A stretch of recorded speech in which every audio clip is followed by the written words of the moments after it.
নমস্কার বন্ধুরা, আজকে আমার রেসিপি ভেটকি মাছের আলু দিয়ে রসা। পুরো ভিডিওটা দেখার জন্য অনুরোধ রইল। প্রথমেই একটা মিক্সিং জারের মধ্যে রসুন, আদা, কোঁচানো পেঁয়াজ, টমেটো, কাঁচা লঙ্কা দিয়ে একটা খুব ভালো স্মুথ পেস্ট বানিয়ে নিচ্ছি। আদা রসুন পেঁয়াজের পেস্টটা খুব সুন্দর করে বানানো হয়ে গেছে। আমি একটা সাইডে এবারে রেখে দিচ্ছি। আমি এখানে 4 পিস ভেটকি মাছ নিয়ে নিয়েছি। মাছগুলো খুব ভালো করে ধুয়ে জল ঝারিয়ে নিয়েছি। এবারে নুন হলুদ মাখিয়েও নিচ্ছি। আর এদিকে কড়া বসিয়ে দিয়েছি, কড়াই খানিকটা তেলও দিয়েছি। তেলটা বেশ ভালো গরম হয়ে গেছে।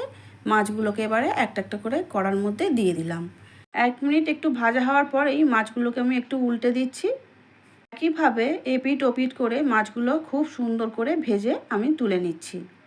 কর্তামশাই তো মাছের সঙ্গে কিছু কাঁটাও এনেছিলেন, সেই জন্য কি করব, মাছের সঙ্গে কাঁটাগুলোকেও ভেজে ফেললাম। তোমরা তো জানোই এই কাঁটা খেতেও খুব ভালো লাগে, সেই জন্য আর লোভ সামলাতে পারলাম না, এই রসার মধ্যেই দিয়ে দিলাম।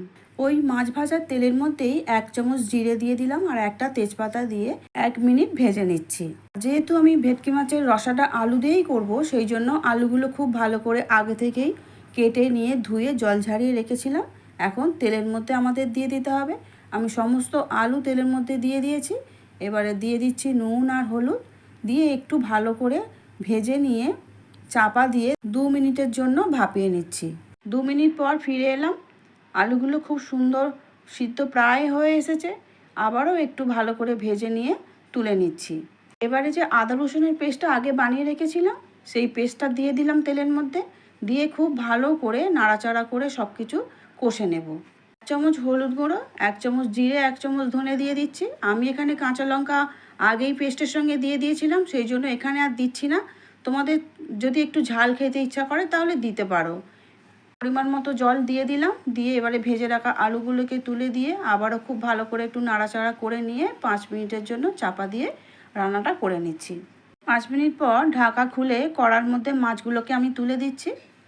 মাছগুলো আলতো হাতেই তুলতে হবে, কেন খুব নরম তো, সেই জন্য হয়তো ভেঙে যেতে পারে। স্প্যাচুলার সাহায্যে একটু ভালো করে নেড়ে দিয়ে আবার 2 মিনিটের জন্য আমি ঢাকা দিয়ে দিয়েছিলাম।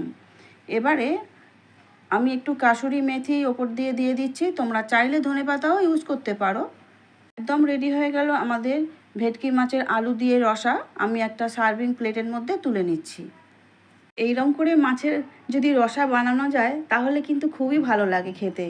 আর সত্যি কথা বলতে এই মাছের তরকারিটা দিয়ে সব ভাতই খাওয়া হয়ে যাবে, আর কোনো কিছুরই প্রয়োজন হবে না।